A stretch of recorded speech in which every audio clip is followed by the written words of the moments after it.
নমস্কাৰ, মই পবিত্ৰ। মন্ত্ৰী বিধায়কৰ এক মাহৰ দৰমহা সেই বৰ্ণাঢ্য ৰাইজলৈ বৰ্তমান সময়ত আগবঢ়ক। আপোনালোকে কেৱল মাত্ৰ ফটা লেকচাৰ আৰু ঘোষণাতে সীমাবদ্ধ নাথাকিব। সেই বানপীড়িত ৰাইজে আজি জনপ্ৰতিনিধিক নেদেখি ক্ষোভে খঙে বৰ্তমান সময়ত গৰজি আছে। তেখেতলোকে হেঁপাহৰ ঘৰখন হেৰুৱাই, গৰু ছাগলী হেৰুৱাই বৰ্তমান তেখেতলোকৰ এটা নতুন জীৱন আৰম্ভ হ'ব। তেখেতলোকে 10-15 বছৰ, 20 বছৰ, 100 বছৰ ককা দেউতাৰ পৰা আদি কৰি যিখিনি বস্তু কেনেবাকৈ কষ্ট কৰি গোটাইছিলে সকলো বানত চাফা, একো নাই। তেখেতলোকে মাত্ৰ কেৱল প্ৰাণটো বচাই কেৱল মাত্ৰ আলিৰ ওপৰত শুকান ঠাই অকণমান বিচাৰি জীৱন নিৰ্বাহ কৰি আছে। আপোনালোকে কিবা তুলুঙা মন্তব্য কৰি হেঁচা ঠেলা কৰি ৰাজনীতিকৰণ চব বিষয়ত নকৰিব।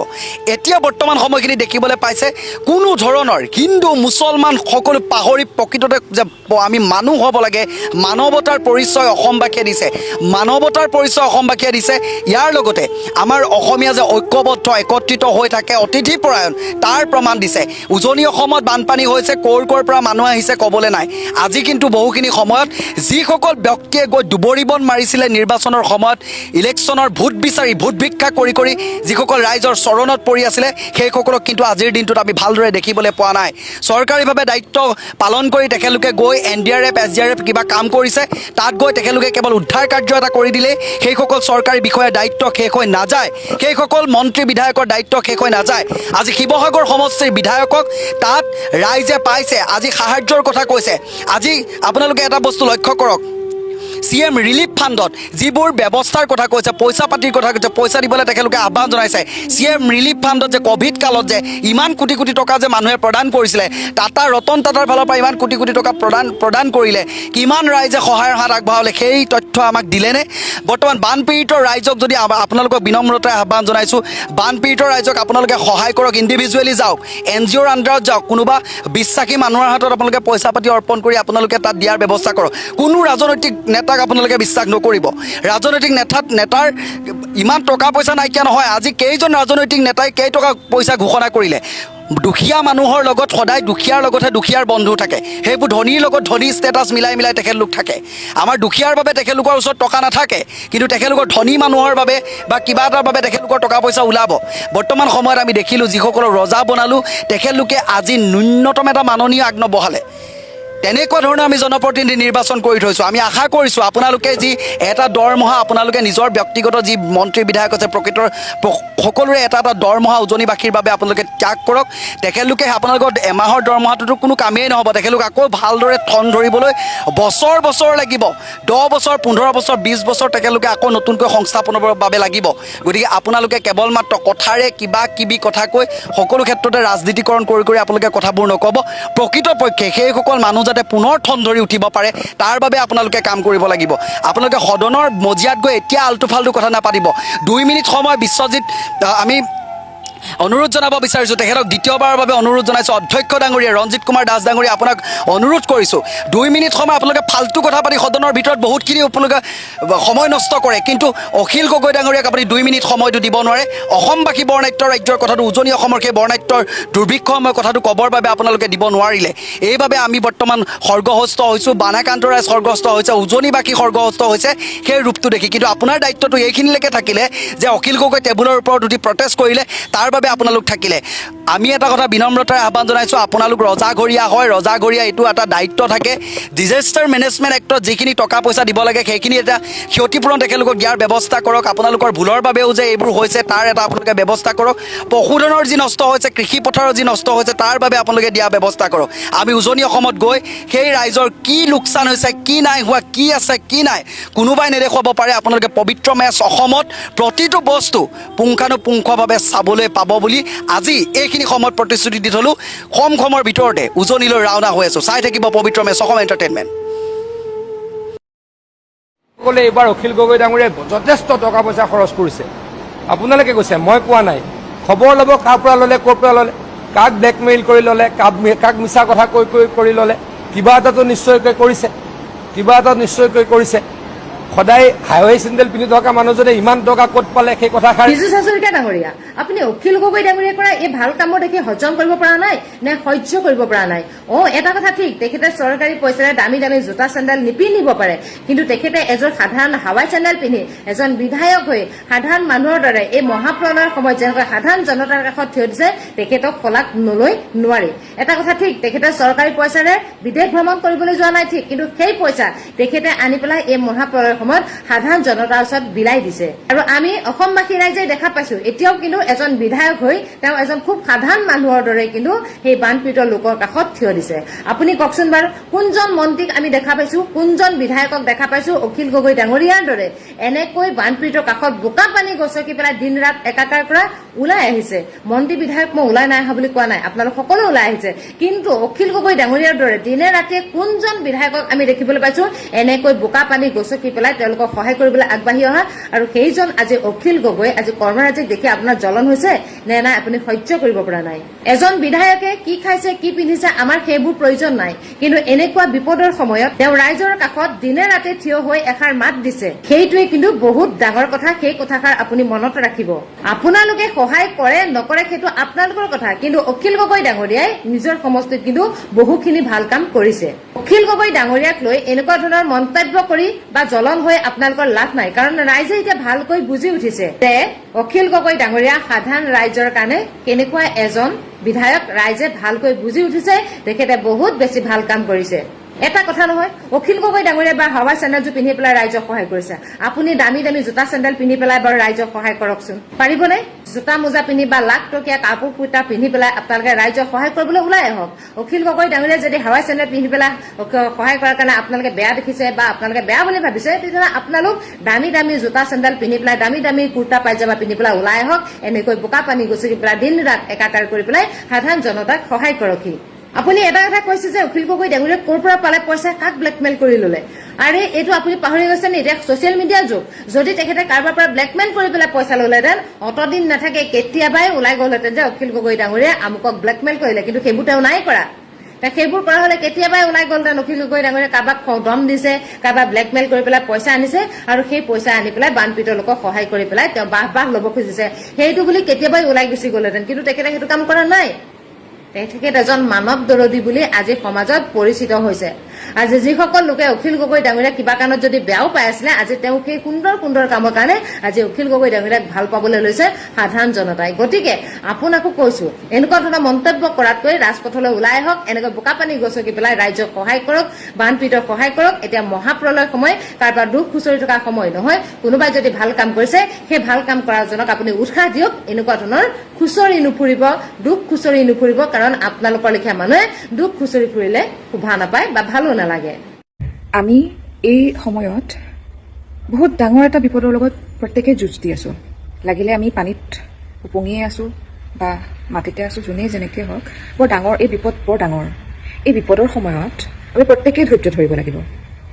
যাৰ ঘৰ বাৰী হেৰাই গৈছে তেওঁলোককতো কোৱাৰ ভাষা নাই, কিন্তু যাৰ মূৰৰ ওপৰত অন্ততঃ এই ছালখন আছে, আমি বেছি ধৈৰ্য ধৰিব লাগিব।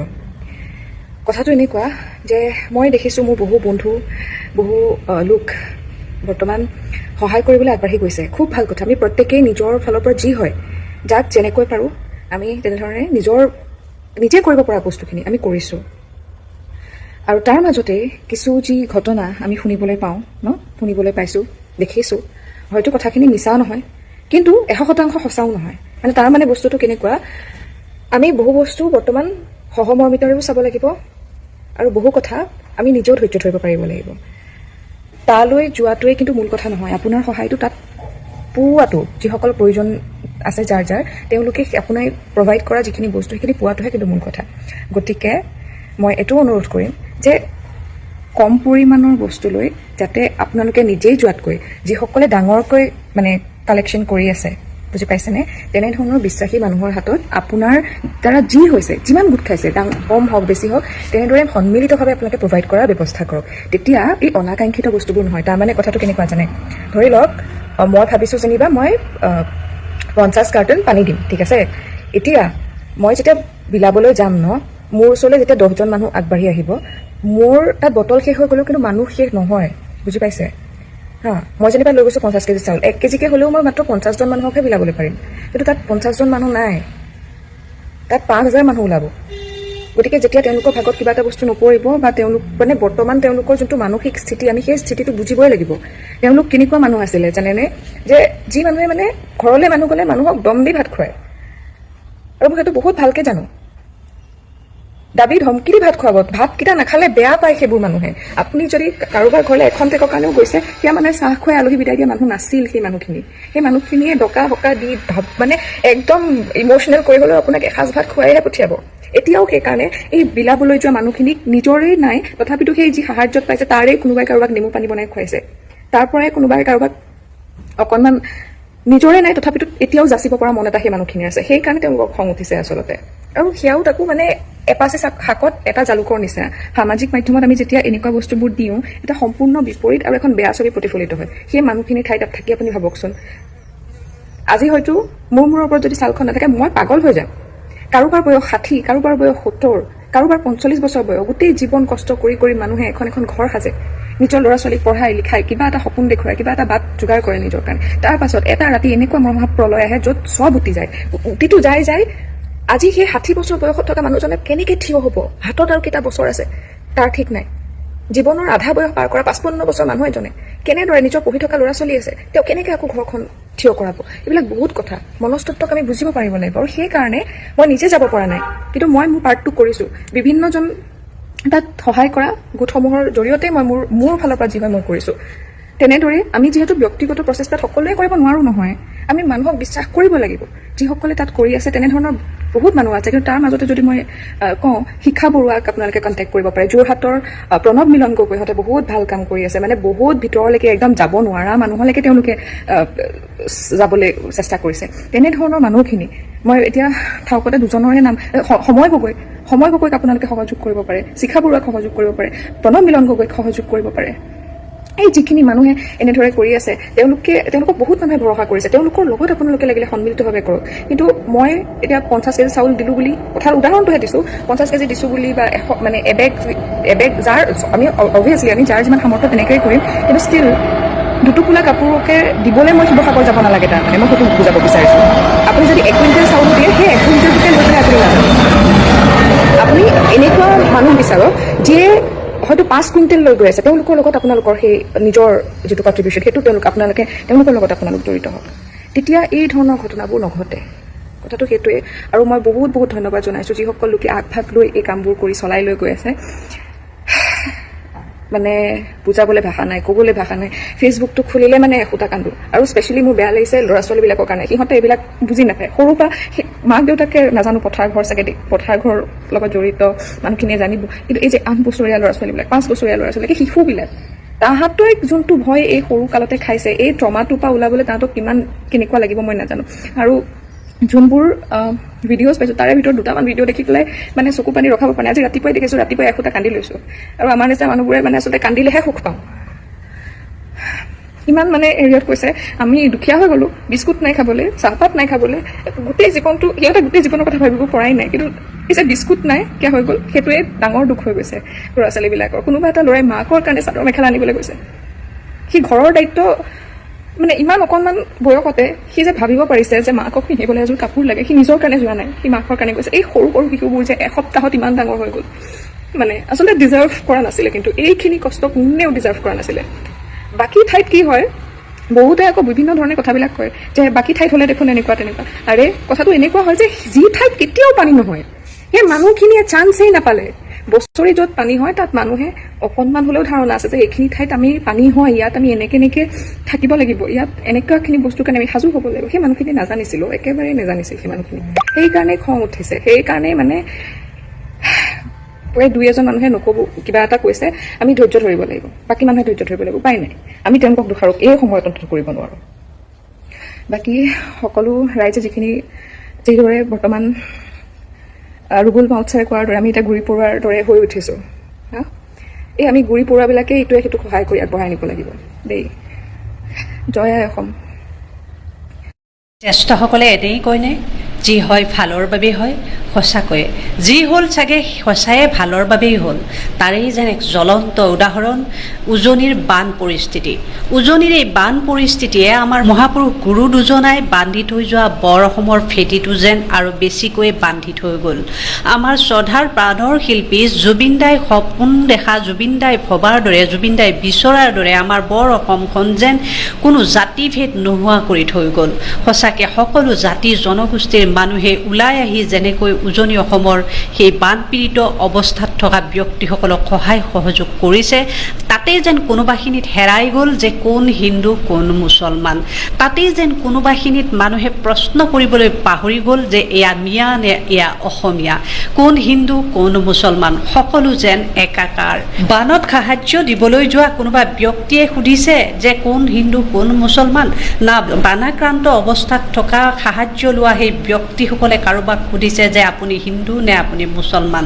কোনো কাকো জাতিভেদৰ পৰিচয় নোহোৱাকৈ, নোসোধাকৈ, বাছ বিচাৰ নকৰাকৈ দেউতাজনেও মানৱতাৰ এক শ্ৰেষ্ঠ উদাহৰণ দেখুৱাই বান সাহায্য দিছে আৰু লওঁতা জনায়ো খুব সুন্দৰভাৱে তেওঁলোকক আশীৰ্বাদ দি মনৰ পৰা সন্তুষ্টি লাভ কৰি সেই বানৰ সাহায্য নিজ হাতে গ্ৰহণ কৰিছে। ইয়াতকৈ আৰু ডাঙৰ উদাহৰণ কিবা লাগিছেনে? সঁচাকৈয়ে জুবিন দাই বিচৰা এই বৰ অসমখন যেন এয়াই, সঁচাকৈয়ে মহাপুৰুষ দুজনাই গঢ়ি থৈ যোৱা আমাৰ বৰ অসমখন যেন এয়াই আছিল। এইখিনিতে সেই হিন্দু মুছলমান কৰি সাম্প্ৰদায়িকতাৰ বিভাজনৰ ৰাজনীতি কৰা সকলে আচলতে শিক্ষা লোৱা উচিত। তেওঁলোকক মই ক'ব বিচাৰিছোঁ যে আপোনালোকে ইয়াৰ পৰা শিক্ষা লওক। আপোনালোকে ইমান দিনে যে এই জাতিভেদৰ কথা কৈ কৈ অসমখনক বিভাজন কৰিব বিচাৰিছিল, আমাৰ জাতিটোক ধ্বংস কৰিব বিচাৰিছিল, আমাৰ মাজত কাজিয়া পেচাল কৰি সমাজখন বিনষ্ট কৰিব বিচাৰিছিল, ইয়াৰ পৰা আপোনালোকে উচিত শিক্ষা লোৱা উচিত। আৰু আজি মই আমাৰ মাননীয় মুখ্যমন্ত্ৰীয়ে এটা পোষ্ট দিছিলে, কালি কৈছিলে যে 12 কোটি টকা যেতিয়ালৈ হ'ব, এই 12 কোটি টকাৰ পৰা বানত গগবকাই থকা মহিলাসকলক বিশেষকৈ দুযোৰকৈ কাপোৰ, মেখেলা চাদৰ দিব, টি শ্বাৰ্ট দিব, এনেকুৱা ধৰণৰ তেওঁ কথা উল্লেখ কৰা দেখিবলৈ পাইছিলোঁ। আচলতে এয়া খুব হাস্যকৰ, খুব হাস্যকৰ বুলি এইকাৰণে কৈছোঁ, বানাক্ৰান্তক সহায় কৰিবৰ কাৰণে ৰাইজৰ পৰা সহায় বিচাৰি তেওঁ যদি কাৰোবাক কাপোৰ দি চৰকাৰৰ সদনাম ল'ব বিচাৰিছে, চৰকাৰে সাহায্য কৰা বুলি ক'ব বিচাৰিছে, এয়া চৰম লজ্জাজনক বিষয়। লজ্জাজনক বিষয় বুলি এইকাৰণে কৈছোঁ যে চৰকাৰ এখনক সাধাৰণ জনসাধাৰণে কি কাৰণে নিৰ্বাচন কৰে। আজিৰ তাৰিখত আমি কোনো এজন মন্ত্ৰী বিধায়কক আমি তাত বানাক্ৰান্তৰ কাষত থিয় হৈ বানপানীত খোজকাঢ়ি গৈ মানুহৰ মাজত সোমাই খবৰ বাতৰি লোৱা আজিৰ তাৰিখলৈ আমি দেখা নাই। দেখিছোঁ যদি এজন মানুহকে দেখিছোঁ, সেই মানুহজনক মই ইয়াৰ পিছতে আপোনালোকক দেখুৱাই আছোঁ। এতিয়া ক'ব বিচাৰিছোঁ, মুখ্যমন্ত্ৰীদেৱে সেই 12 কোটি টকাৰ কথা যি কৈছে, এই 12 কোটি টকা আমাৰ জনসাধাৰণৰ পৰা তেওঁলোকে বিচৰাৰ দৰে লজ্জাজনক কাম কৰিব নালাগে। জনসাধাৰণে যদি কোনোবাই দিব বিচাৰিছে, নিজ হাতে নিজ স্ব ইচ্ছাই আপোনালোকৰ CM ৰিলিফ ফাণ্ডত তেওঁলোকে একাউণ্টত দিব, আৰু যিয়ে দিছে নিজ ইচ্ছাই স্ব ইচ্ছাই শিৱসাগৰৰ সেই যোৰহাটৰ, মৰিয়নিৰ, তিয়কৰ, ডিব্ৰুগড়ৰ তাত নাজিৰাৰ দৰে সেই ঠাইলৈ নিজে গৈ তেওঁলোকে বান সাহায্য বিতৰণ কৰিছে, টকা পইচা যিমান পাৰে তেওঁলোকে আৰ্থিক সাহায্য বিতৰণ কৰিছে। এই ক্ষেত্ৰত চৰকাৰৰ ফালৰ পৰা আপোনালোকৰ যদি দায়িত্ব আছে, আপুনি যদি মুখ্যমন্ত্ৰী হিচাপে কিবা দায়িত্ব আছেই বুলি ভাবে, তেতিয়াহ'লে আপোনালোকে নিজাববীয়াকৈ আপোনালোকৰ CM ফাণ্ডত আগতে উঠা টকা নিশ্চয় আছে, সেই টকাৰ পৰা আপোনালোকৰ মন্ত্ৰী বিধায়কসকলৰ পৰা উঠা টকাৰ পৰা আপোনালোকে তাত বান সাহায্য দিয়ক। তেতিয়াহে মানুহে আপোনালোকক বুজি পাব আচলতে আপোনালোকে কি কৰি আছে। এটা কথা, এই যে 12 কোটি টকা, সাধাৰণ জনসাধাৰণে 12 কোটি টকা দিব নালাগে। আপোনালোকৰ 126 জন বিধায়কৰ ভিতৰত আপোনালোকৰতো 105 জন বিধায়ক আছে। 105 জন বিধায়কৰ ভিতৰত যদি 8,72,000 কোটি টকা আপোনালোকে এজন বিধায়কে দিয়ে, তেতিয়াহ'লে 12 কোটি টকা খুব ধুনীয়াকৈ যোগ হৈ যাব। আৰু এজন বিধায়কে 8 লাখ বা 9 লাখ টকা এটা দিব নোৱাৰে নেকি? নোৱাৰাৰ কাৰণ কি থাকিব পাৰে? সৰ্বসাধাৰণ ৰাইজে কোনো মন্ত্ৰিত্বৰ বাবদ নথকা, কোনো মন্ত্ৰীৰ দায়িত্বত নথকা, চৰকাৰত নথকা মানুহে যদি 2 কোটি টকালৈ অনুদান দিব পাৰে, তেতিয়াহ'লে আপোনালোকৰ চৰকাৰৰ মন্ত্ৰিত্বৰ বাপ পোৱা মানুহবিলাকে 8 লাখ 9 লাখ টকা এটা কিয় বানাক্ৰান্তৰ নামত খৰচ কৰিব নোৱাৰে? প্ৰত্যেকগৰাকী বিধায়কে 10 লাখ টকাকৈ দিয়ক, 2 কোটি, তাতেই আপোনালোকৰ 14-15 কোটি টকা এটা আৰামছে উঠি যাব, আৰু সৰ্বসাধাৰণ ৰাইজক আপোনালোকে মাধমাৰ দিয়াৰ কোনো প্ৰয়োজন নাই। আৰু এইখিনিতে চাওক, ৰাতিক দিন কৰি শদিয়াৰ পৰা ধুবুৰীলৈ বানাক্ৰান্তৰ কাষত থিয় দিয়া এইগৰাকী ব্যক্তিক নিশ্চয় আপোনালোকে চিনি পাইছে, ক'ত শুই আছে। এই যিগৰাকী ব্যক্তিক আপোনালোকে পাগল বুলি আখ্যা দিয়ে, যিগৰাকী ব্যক্তিক আপোনালোকে ছ'চিয়েল মিডিয়াত গালি পাৰি একেবাৰে অশ্লীল ভাষাৰে কোনো এটা শব্দ নাইকিয়া কৰি পেলাই আপোনালোকে এই মানুহজনক কি বুলি উপলুঙা কৰা নাই, আপোনালোকে এই মানুহজনক কি বুলি গালি পৰা নাই। যিজন মানুহে কাৰো গালিকে ভ্ৰক্ষেপ নকৰি তেওঁ নিজৰ লক্ষ্যত সদায় স্থিৰভাৱে গৈ আছে, কোনো দিনে কাৰো কথাত ভ্ৰক্ষেপ নকৰা, গুৰুত্ব নিদিয়া এই মানুহজনে কেৱল অসম আৰু নিজৰ জাতিটোৰ কাৰণে, নিজৰ ৰাইজৰ দুখ দুৰ্দশাৰ কাৰণে, ৰাইজৰ কাৰণে তেওঁ সদায় মাত মাতি আহিলে। আৰু আজিৰ তাৰিখলৈ তেওঁ কোনো ধৰণৰ ন্যূনতম এটা দৰমহা পোৱা এই কোনো শাসকীয় পক্ষৰ মন্ত্ৰিত্বৰ বাব নোপোৱা এইগৰাকী মানুহে আজি এই চৰকাৰখনক কৰি দেখুৱালে যে দিনে ৰাতি প্ৰথম দিনাৰ পৰাই যদি সেই বানাক্ৰান্তৰ কাষত কোনোবা আছে এইজন মানুহকে আপোনালোকে দেখিবলৈ পাব। আৰু দ্বিতীয়তে এইগৰাকী ছোৱালীক নিশ্চয় আপোনালোকে দেখিছে, যাক আপোনালোকে বংগকন্যা বুলি গালি পাৰিছিল, যাক আপোনালোকে এটা সময়ত আজি প্ৰায় 5-6 মাহমানৰ আগত এইগৰাকী ছোৱালীক আপোনালোকে তেওঁৰ অনুষ্ঠান বাতিল কৰিব লাগে বুলি অসমৰ চুকে কোণে আপোনালোকে প্ৰচাৰ কৰিছিলে। আৰু বহু এনেকুৱা ঠাই বিশেষে এই ছোৱালীগৰাকীৰ বংগকন্যাগৰাকীৰ অনুষ্ঠান পৰ্যন্ত বাতিল কৰিছিল আৰু কিমান অশ্লীল ভাষাৰে গালি পাৰিছিল এই ছোৱালীগৰাকীক। তেওঁৰ ভুল আছিল যে জুবিনদাৰ এটা গীত তেওঁ নিজৰ ষ্টাইলত গাইছিল আৰু সেইটোৱে আছিলে তেওঁৰ ভুল। কিন্তু এইগৰাকী বংগকন্যাই কি কৰিছে আপোনালোকে শুনি আচৰিত হ'ব। এয়া চাওক, CM ৰিলিফ ফাণ্ডত তেওঁ নগদ 1 লাখ টকা প্ৰদান কৰিছে এই উজনি অসমৰ বানাক্ৰান্তসকলক সহায় কৰাৰ উদ্দেশ্যে। আৰু লগতে চাওক, তেওঁ নিজে গৈ সেই ঠাই পৰিদৰ্শন কৰি সেই বানাক্ৰান্ত মানুহৰ লগত কথা পাতিছে, পানীত নামিছে আৰু কিছু সামৰ্থ্য অনুযায়ী তেওঁ সাহায্য প্ৰদান কৰা দেখা গৈছে। সেইবাবে কওঁ, ভৱিষ্যতে কোনোবা মানুহক গালি পৰাৰ আগত আপোনালোকে এশবাৰ চিন্তা কৰিব। আপোনালোকে কিন্তু যাকে গালি পাৰি আহিছে সেইজন মানুহে বিপদৰ সময়ত আপোনালোকৰ কাষত থিয় দিছে। গতিকে কাকো মিয়া, অসমীয়া, হিন্দু, মুছলমান বা মানুহ অমানুহ বুলি, বেলেগ বিদেশী বুলি কোনো ধৰণৰ অশ্ৰাব্য গালি গালাজ কৰি যাতে আপোনালোকে পৰিৱেশ বিনষ্ট নকৰে, যে সকলোকে সকলো সময়ত লাগিব বুলি ভাবি সহায় সহযোগিতা কৰি আগবাঢ়ি যাব লাগিব। এইখিনিতে ক'ব বিচাৰিছোঁ, আমাৰ এই বান পৰিস্থিতিয়ে আমাক আৰু নতুন কেইটামান কথা শিকালে। কি শিকালে? যে এই বান পৰিস্থিতিত আমাৰ অসমত, উজনি অসমত এই বানাক্ৰান্তসকলক আমাৰ অসমীয়া মানুহেহে সহায় কৰিছে। অসমীয়া মানুহৰ উন্নতি সাধিবলৈ হাজাৰ হাজাৰ বিঘা মাটি যে লৈছিল আদানী, আম্বানী, ৰামদেৱ, কলৈ গ'ল তেওঁলোক? খিলঞ্জীয়া অসমীয়া ঠিকাদাৰকেইটা কলৈ গ'ল? গুৱাহাটীৰ মাৰোৱাৰী মহা কলৈ গ'ল? এতিয়া যিসকলে নেকি আমাৰ অসমত থাকি আমাৰ অসমীয়া মানুহকে লুটি হাজাৰ হাজাৰ টকাৰ ব্যৱসায় চলাই আছে, কলৈ গ'ল? তেওঁলোকৰ দায়িত্ব নাই নেকি অসমখনত থাকি? প্ৰধানমন্ত্ৰীয়ে যেতিয়া দুখ প্ৰকাশ কৰিব লাগিছিল অসমীয়াৰ দুৰ্দশা দেখি, তেতিয়া নকৰিলে। গৃহমন্ত্ৰীয়ে তালাব বনাই অসমৰ বানপানী ৰোধ কৰিব বিচাৰিছিল, কিন্তু তেওঁ কলৈ গ'ল? তেওঁ আহিছেনে এবাৰ? তলেৰে আহিব নালাগে, ওপৰেৰে আহি হ'লেওতো বানাক্ৰান্ত ঠাইবোৰ পৰ্যবেক্ষণ কৰিব পাৰিলেহেঁতেন, কিন্তু কৰিলেনে? নকৰে। এইবোৰ মিছা আশা কৰি লাভ নাই। যি কৰিছে আমাৰ অসমীয়াই কৰিছে। অসমীয়া মানুহৰ দুখ দুৰ্দশা অসমীয়া মানুহেই বুজিব আৰু বুজিছে। তাৰ প্ৰমাণ আপোনালোক সকলোৱে পায়ে থৈছে ইতিমধ্যে। দীপলিনা ডেকাইটো কান্দি দিলে বানাক্ৰান্তৰ অৱস্থা দেখি।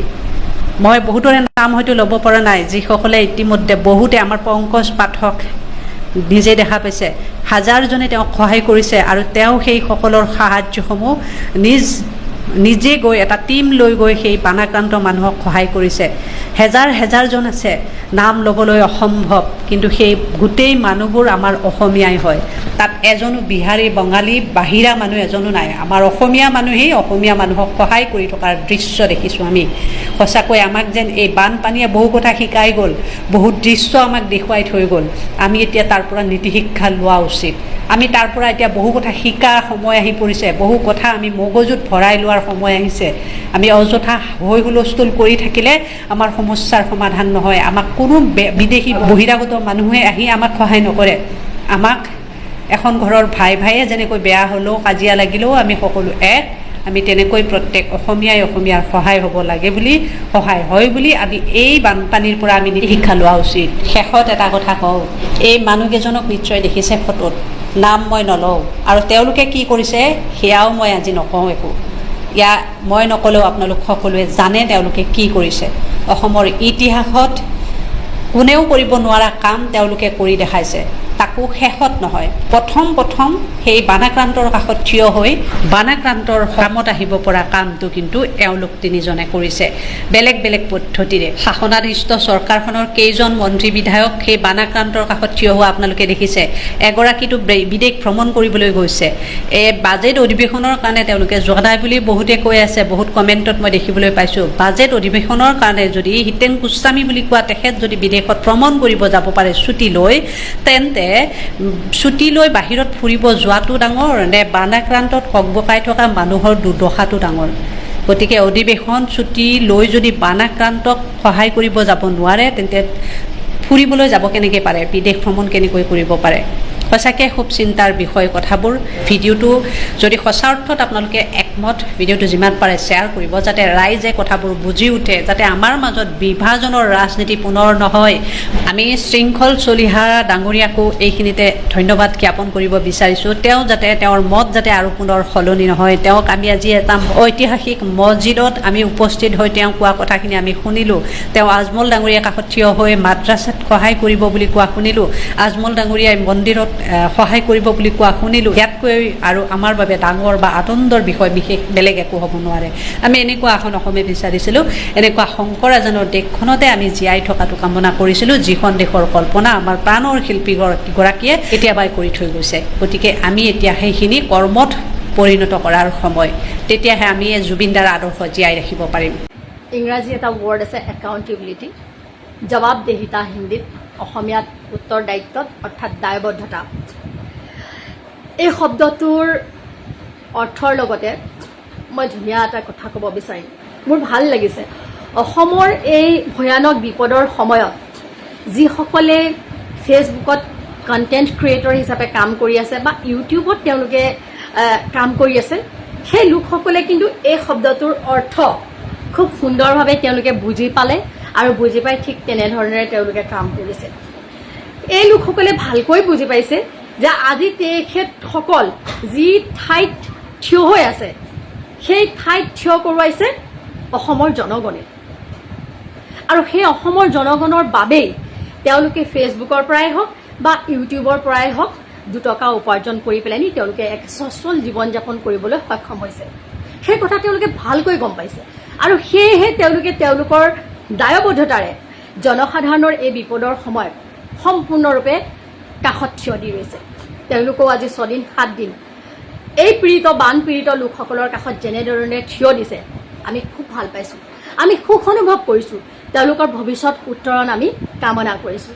আমি আশা ৰাখিছোঁ বৰ্তমানৰ চৰকাৰখনেও এই ফেচবুকৰ কাম কৰি থকা কণ্টেণ্ট ক্ৰিয়েটৰসকল বা ইউটিউবাৰসকলৰ পৰা এই একাউণ্টেবিলিটি শব্দটোৰ অৰ্থটো বুজি লৈ শিকিব লাগে কাৰণ এই চৰকাৰখনকো কিন্তু চৰকাৰে গঠন কৰিছিল আৰু এই চৰকাৰখনক দিনে ৰাতিয়ে আমি জনসাধাৰণে কিন্তু কৰ কাটল দি আছোঁ তেওঁলোকৰ কোচত আমি আমাৰ ৰাজভাৰৰ টকাখিনি তুলি দিছোঁ গতিকে সেয়েহে তেওঁলোকে দম্ভ অহংকাৰ পৰিহাৰ কৰি জনসাধাৰণে তেওঁলোকক গঢ়িছে সেয়ে তেওঁলোকেও জনসাধাৰণৰ কাষত থিয় দিব লাগে কিন্তু অতি পৰিতাপৰ কথা আজি 10 দিন হ'বৰ হ'লহি তেওঁলোকে কিন্তু বানপীড়িতৰ কাষত থিয় হোৱা আমি দেখা পোৱা নাই তাৰ বিপৰীতে সমগ্ৰ অসমৰ বিভিন্ন ধৰণৰ ৰাইজে কিন্তু এই বানপীড়িত লোকসকলৰ কাষত থিয় দিছে তাৰ বিপৰীতে তেওঁলোকে 1 আগষ্টৰ পৰাহে জনসাধাৰণৰ কাষত বানপীড়িত লোকৰ কাষত থিয় হ'ম বুলি কৈছে আৰু তাৰো বিপৰীতে তেওঁলোকে কাৰোবাক মেখেলা চাদৰ দিব কাৰোবাক টি-চাৰ্ট দিব ইত্যাদি ধৰণৰ কথা কৈ আছে মেখেলা চাদৰ টি-চাৰ্ট অসমৰ জনসাধাৰণে বানপীড়িতক দি আছে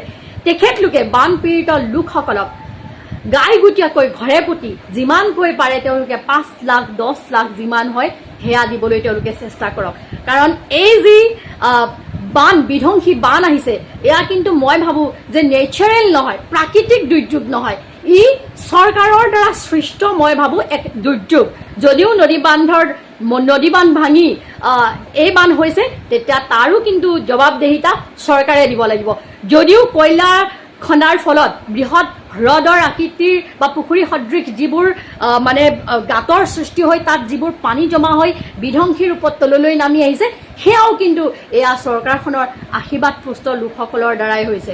গতিকে এই দুটা কাৰণত যদি হৈছে, তেতিয়াহ'লে কিন্তু ইয়াৰ দায়িত্ব চৰকাৰখনে ল'ব লাগিব।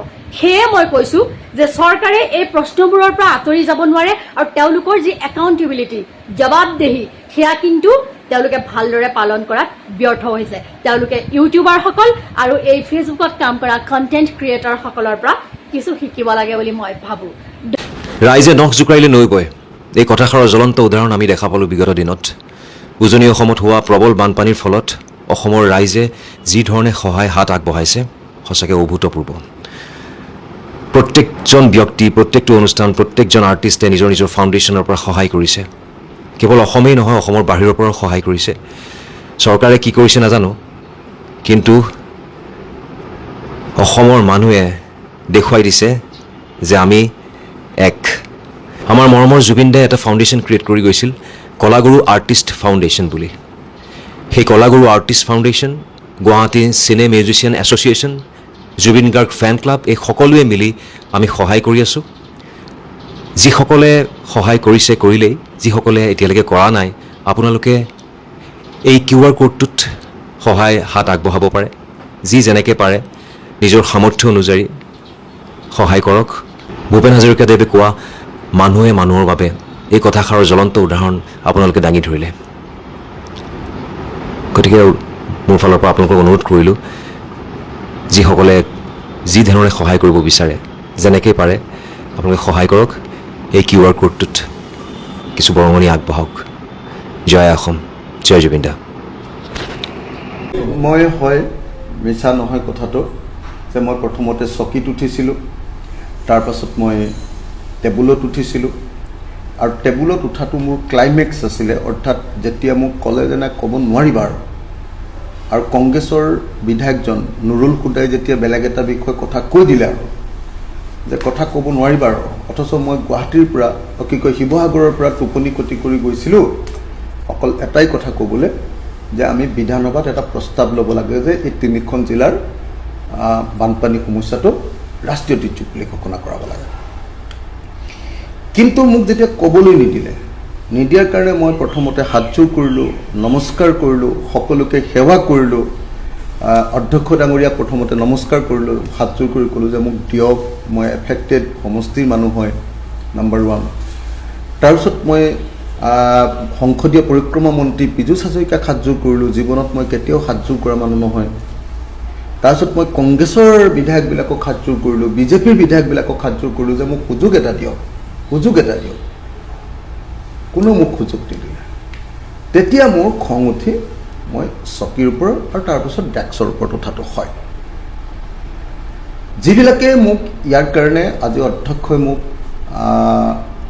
বহুত মানে কৈছে যে মই গৰিমা মানে নাইকিয়া কৰিলোঁ হেৰিয়াৰ সংসদৰ বিধানসভাৰ, হয়, মানে মোৰ গৰিমা নাইকিয়া কৰিলোঁ বুলি যিটো কৈছে, মই ভাবোঁ যে সদনৰ গৰিমাটো আমি ৰাখিব লাগিব, কিন্তু সদনৰ গৰিমাতকৈ মানুহৰ জীৱনৰ মূল্য অধিক। 1 নম্বৰ। 2 নম্বৰ, সদনত যদি মানুহৰ মহাপ্ৰলয়ৰ কথা নাপাতি বা পাতিবলৈ সময় নাথাকে, যদি অন্য তাতকৈ লেচাৰ ইম্পৰ্টেণ্ট বিষয়বিলাকক গুৰুত্ব দি এই বিষয়টোক আওকাণ কৰে, তেতিয়াহ'লে ভুক্তভোগী MLA হিচাপে, ভুক্তভোগী সমষ্টিৰ MLA হিচাপে মই প্ৰতিবাদ কৰিবলৈ বাধ্য। আৰু মই ভাবোঁ যে যি মানুহে এবাৰ বানপানীত পৰিছে, নিজৰ ঘৰৰ সকলো লাম লাকতো ধ্বংস হৈ গৈছে, যি মানুহে ৰাস্তাৰ কাষত বা কেম্পত মহৰ কামোৰ খায়, ঘৰৰ পৰা ওলাই গৈ আশ্ৰয় শিবিৰ বা ৰাস্তাত শুবলগীয়া হৈছে, বা থিয় হৈ থাকি মহৰ কামোৰ খাবলগীয়া হৈছে, টোপনি ক্ষতি কৰিবলগীয়া হৈছে, আৰু নিজৰ সৰ্বস্ব হেৰুৱাৰ কাৰণে গোটেই পৰিয়ালটোৰ কান্দোনৰ মাজত থাকিবলগীয়া হৈছে, বা কোনোবাই বোকাৰ মাজত থাকিবলগীয়া হৈছে, কোনোবাই নিজৰ সন্মুখত মৃতদেহ দেখিছে, নিজৰ সন্মুখত গৰু বা জীৱ জন্তুৰ মৃত্যু দেখিছে, নিজৰ সন্মুখত মানুহৰ অত্যাচাৰ মানুহৰ একদম অৱস্থা বেয়াটো দেখিছে মই ভাবোঁ যে তেনেকুৱা কোনো মানুহে এই পৰিস্থিতিত খং নকৰাকৈ থাকিব নোৱাৰে যিসকলে এইটো বস্তু উপলব্ধি নকৰে সেইসকলৰ কাৰণে মোৰ প্ৰতিবাদটো বহুত বেয়া কথা কিন্তু যিসকলে উপলব্ধি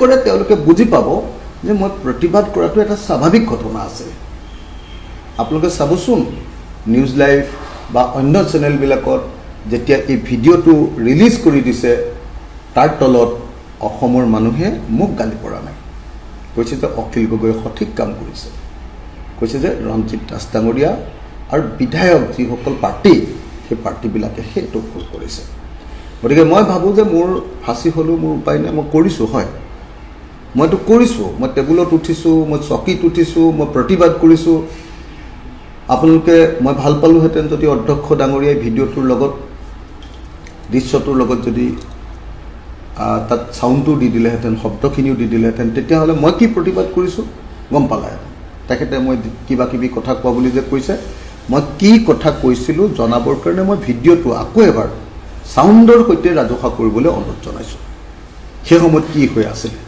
চাউণ্ডৰ সৈতে ৰাজহুৱা কৰক অসমৰ অধ্যক্ষ ডাঙৰীয়াই আৰু মই টেবুলত উঠাৰ কাৰণে অধ্যক্ষ ডাঙৰীয়াই যদি মোক শাস্তি দিব খোজে মোৰ বিধায়কত কৰ্তন কৰিব খোজে মোক চিৰজীৱনৰ কাৰণে বহিষ্কাৰ কৰিব খোজে মোক যদি ফাঁচি দিব খোজে মোক যদি জেল দিব খোজে তেতিয়াহ'লে মই সেইটো ল'বলৈ সাজু মোৰ কাৰণে সেইবিলাকৰ কোনো সমস্যা নাই কাৰণ মই মানুহৰ দুখ দেখিছোঁ মানুহৰ বেদনা দেখিছোঁ মানুহৰ ধ্বংসযজ্ঞ দেখিছোঁ আৰু সেই ধ্বংসযজ্ঞৰ পৰা ওলাই যোৱাৰ কাৰণে মোৰ খং উঠি আছিলে আৰু যেতিয়া সেই কথাবিলাক য'ত আমি সেই কথাই পাতিব লাগে আচলতে কি হ'ব লাগিছিলে অসম বিধানসভাত অন্ততঃ দুদিন সেই বিষয়ে আলোচনা হ'ব লাগিছিল একেৰাহে অসম বিধানসভাত দুদিন বন্ধ কৰি তাৰ পাছত গোটেই বিধায়কবিলাকে দুৰ্যোগপীড়িত অঞ্চললৈ আহিব লাগিছিলে অসম বিধানসভাত সিদ্ধান্ত হ'ব লাগিছিলে যে অসমৰ প্ৰত্যেকজন বিধায়কে এমাহৰ দৰমহা এই দুৰ্যোগপীড়িত 3খন জিলাৰ কাৰণে দিব কিবা কৰিলেনে অধ্যক্ষ ডাঙৰীয়াই তেনেকুৱা কিবা এটা সিদ্ধান্ত ল'লেনে এতিয়ালৈকে মই এতিয়াও অনুৰোধ জনাওঁ বিধানসভা চলি আছে যে দুদিন এই বিষয়টোৰ ওপৰত আলোচনা হওক দুদিনৰ কাৰণে তেওঁলোকে আমাৰ বানপীড়িত ৰাইজৰ মাজত থাককহি শুৱকহি কেম্পত সহায় কৰকহি বোকা পানী গছকহি বিধায়কসকলে মন্ত্ৰীসকলে আৰু ইয়াক ৰাষ্ট্ৰীয় দুৰ্যোগ কৰিব লাগে বুলি বিধানসভাত প্ৰস্তাৱ লৈ মুখ্যমন্ত্ৰী আৰু অধ্যক্ষ আৰু অল পাৰ্টিৰ মানুহ গৈ প্ৰধানমন্ত্ৰীক কৈ যাতে ৰাষ্ট্ৰীয় দুৰ্যোগ ঘোষণা কৰাব পাৰে তাৰ ব্যৱস্থা গ্ৰহণ কৰক চোৰ এটাক চোৰ বুলি ক'লে যেনেকৈ হঠাৎ জাঙুৰ খাই উঠে আপোনালোকে দেখোন তেনেকুৱা বিহেভ কৰিছে মোৰ লগত লাগি নিজৰ চৰকাৰৰ বিপদ চপাই নল'ব ঠিক আছে কালি এজন MLA মই নাম কম নেকি কালি 10,000 মানুহক ভাত খুৱাম বুলি গোটেই দিনটো ভোকত ৰাখিলে আৰু ৰাইজে বিপদৰ সময়ত জুবিন দাৰ ওচৰলৈ কিয় দৌৰ মাৰিব লগা হৈছিল কাৰণ মুখ্যমন্ত্ৰী ৰিলিফ ফাণ্ডৰ পৰা তেওঁলোকে একো সহায় কেতিয়াও নাপায় আপোনালোকে কৈ আছে যে বানপানী ক্লাউড বাৰ্ষ্টৰ কাৰণে হৈছে ক্লাউড বাৰ্ষ্টৰ কাৰণে নাই হোৱা বুলিতো নাগালেণ্ডে কৈ দিলে এতিয়া মই কালি দিয়া মন্তব্যৰ পিছত গোটেই বিজেপি MLA সকল মোৰ পিছত পৰি গৈছে মই সকলোকে এইটোৱে প্ৰশ্ন সুধিব খুজিছো যে আপোনালোকৰ ইমান সময় নে মইতো এটা সাধাৰণ গান গোৱা ল'ৰা আপোনালোকে মোৰ পিছত লাগি থকাতকৈ মোৰ ওপৰত মন্তব্য দিবলৈ আপোনালোকৰ সময় আছে কিন্তু আপোনালোকৰ ৰাইজৰ কাষত গৈ ৰাইজৰ লগত থাকিবলৈ এই দুৰ্যোগৰ সময়ত আপোনালোকৰ সময় নাই চোৰ এটাক চোৰ বুলি ক'লে যেনেকৈ হঠাৎ জাঙুৰ খাই উঠে আপোনালোকে দেখোন তেনেকুৱা বিহেভ কৰিছে মই আৰু নতুন জেনেৰেশ্যনৰ গোটেই ইণ্ডie আৰ্টিষ্টখিনি মিলি ইনষ্টাগ্ৰামত 4 ঘণ্টাৰ লাইভ অনুষ্ঠান পাতি বলিউডৰ পৰাও 4-5 জন আৰ্টিষ্ট আনি সকলোৰে পৰা ডনেশ্যন লৈ আমি নিজৰ দায়িত্বখিনি কৰাৰ পিছতহে আনক সমালোচনা কৰিছো CM ৰিলিফ ফাণ্ডতটো আপোনালোকে প্ৰত্যেকে ক'ব পাৰিলেহেঁতেন 126 জন MLA বোলে 10 লাখ টকা দিলে তাৰ পিছত বোলে ইমানখিনি পইচা হ'ল মুখ্যমন্ত্ৰীয়ে কৈছে যে আমি নিজে দিয়াৰ পিছত ইমান কোটি টকা হৈছে এতিয়া আমাৰ লগত কোনোবাই জইন কৰিলে কৰিব পাৰে তেনেকৈহে ক'ব লাগে আপোনালোকে নিজে কি কৰিছে ৰাইজে দেখি আছে কালি এজন MLA মই নাম কম নেকি কালি 10,000 মানুহক ভাত খুৱাম বুলি গোটেই দিনটো ভোকত ৰাখি তেওঁ আবেলি গৈছে আবেলি যোৱাৰ পিছত গৈ তাত গৈ শ্বুটিং কৰিবলৈ লাগিছে কেমেৰা লৈ গৈছে তাৰপিছত ৰাইজে পহু খেদা দিছে মুখ্যমন্ত্ৰী পুঁজিত আপোনালোকে বেছি পইচা দিব পৰা আৰু বহুত ৰিজন আছে আপোনালোকে 5 বছৰ কাৰ্যকালৰ পিছত আপোনালোকে গোটেই জীৱনটো পেঞ্চন পায় আৰু আজিকালি ল'ৰা ছোৱালীয়ে গোটেই জীৱনটো চাকৰি কৰিও পেঞ্চন নাপায় আৰু ৰাইজে বিপদৰ সময়ত জুবিন দাৰ ওচৰলৈ কিয় দৌৰ মাৰিব লগা হৈছিল কাৰণ মুখ্যমন্ত্ৰী ৰিলিফ ফাণ্ডৰ পৰা তেওঁলোকে একো সহায় কেতিয়াও নাপায় যোৱা কোভিডৰ পৰা আৰম্ভ কৰি আপোনালোকে মুখ্যমন্ত্ৰী পুঁজিত যে ইমানবোৰ পইচা ললে ৰাইজৰ পৰা তাৰ কোনো ধৰণৰ হিচাপ নাই মানুহে কমেণ্টত লিখি আছে চবে আপোনালোকে এনেকুৱা এটা সময়ত কি ভূমিকা গ্ৰহণ কৰিছে গোটেই ৰাইজে দেখি আছে ৰাইজ নিজে ওলাই আহিছে লগত ইনফ্লুৱেঞ্চাৰ আৰ্টিষ্টৰ পৰা আৰম্ভ কৰি সাংবাদিক সকলোৱে সহায় কৰিছে আৰু আপোনালোকে কৈ আছে যে বানপানী ক্লাউড বাৰ্ষ্টৰ কাৰণে হৈছে ক্লাউড বাৰ্ষ্টৰ কাৰণে নাই হোৱা বুলিতো নাগালেণ্ডে কৈ দিলে এতিয়া কি কাৰণে হৈছে অবৈধ কয়লা খননৰ কাৰণে হৈছে গছ কটাৰ কাৰণে হৈছে অবৈধভাৱে পাহাৰবিলাক কটাৰ কাৰণে হৈছে নে কি কাৰণে হৈছে আপোনালোকে কওক বানপানী কিয় হৈছে সঠিক কাৰণটো আপোনালোকে ৰাজহুৱা কৰক আৰু মোৰ লগত লাগি থাকি একো লাভ নাই মই মোৰ মানুহখিনিৰ লগত মই থাকিমেই মই সদায় থাকো আৰু আগলৈও থাকিম আৰু বহুত কিবা কিবি পৰিকল্পনা কৰি আছো আগন্তুক দিনত ৰাইজে মোক অসমত দেখিব মই কি কৰিম আৰু মই শেষত আপোনালোকক আকৌ এবাৰ ক'ব খুজিছো মোৰ লগত লাগি নিজৰ চৰকাৰৰ বিপদ চপাই নল'ব